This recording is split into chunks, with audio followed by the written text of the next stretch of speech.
Ok, c'est parti. Très bien, donc on va commencer par ouvrir le logiciel, ITK Snap, toute file, open main image, browse. Donc, si tu l'as ici par exemple, on va aller sur testing large data, on va ouvrir par exemple, le Sagittal R.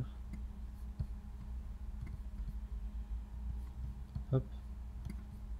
Je sais pas si on peut en ouvrir plusieurs, on va voir, non, on peut en ouvrir juste une pour l'instant. Ah, ça c'est une PNG, donc c'est pas ce qu'on veut. On va ouvrir, non, on va ouvrir celle-là. Next. Finish.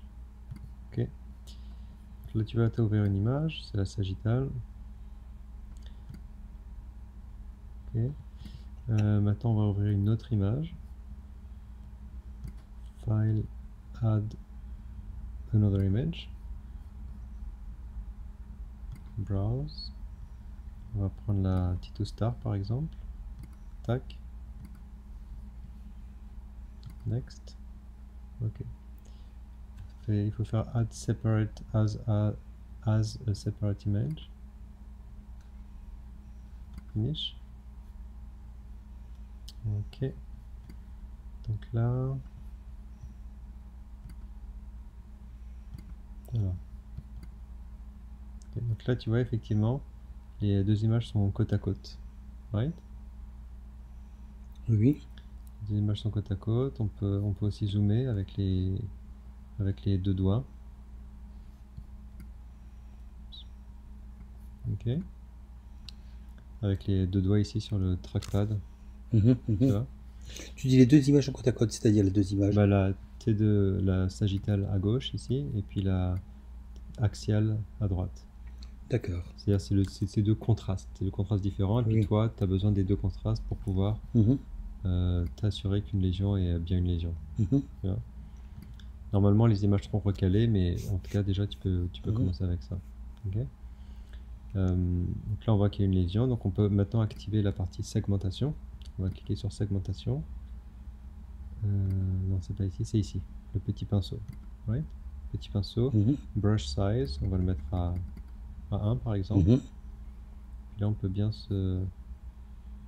on va bien zoomer. Le problème, c'est que là, on perd la moelle, donc on va le. Alors là, j'ai fait une bêtise. Hop, undo. Je pensais comme ça, c'est la petite. Ah, voilà. Tac, voilà. Là, on est bien, donc on revient sur le petit pinceau. Et puis, on peut y aller. Ce qui est bien, c'est que ça le fait sur les deux images, tu vois, à gauche et à droite.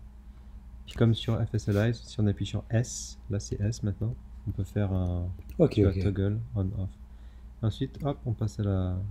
Quand je clique ici, là, vers le bas ou vers le haut, je passe à des slices différentes. Tu vois? Alright. Tu vois? En haut et en bas.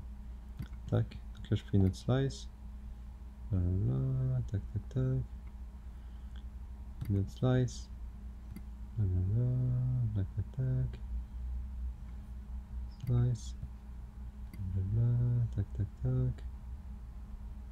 Et puis là, tu peux. Hop. Ouais, c'est. Hein? Voilà. J'ai pas besoin de faire pixel par pixel là. Je pourrais remarquer. Quand tu dis pixel par pixel, qu'est-ce que tu veux dire par là? Tac, tac, tac, tac, tac. C'est-à-dire que tu n'as pas besoin de remplir, c'est ça que tu veux dire? Si, il faut remplir. Hein. Non, c'est pas pour moi ce que je veux dire, Ah. c'est que. Oui, non, ok, ok. Bon, non, ça va, j'ai rien dit. Toi, tu laisses appuyer. Hein. Oui. Avec la souris, c'est plus facile. Là, on a déjà fait quelques slices. Si on va ici. On peut les voir au niveau sagittal. Donc, si on fait comme ça. Ouais, tu vois, on voit ici. Tac, là, c'est la coupe coronale. Et là, c'est la coupe sagittale. Là. Donc, on voit que ça fait sur la coupe sagittale. Donc c'est bien d'être consistant aussi en termes de, tu sais, il faut que l'objet soit relativement smooth, tu vois, donc il y a des petits pics qui sortent, mais bon, c'est pas la fin du monde. Une fois qu'on a ça, on va sauvegarder, donc commande S, hop, save segmentation image, donc on peut appeler ma segmentation, et voilà, that's it. Right. Ensuite on peut la charger. Donc cette segmentation, on va la quitter par exemple. Unload segmentation, voilà. Puis ensuite file, segmentation, open segmentation, ok. Browse, ma segmentation. Next, et voilà.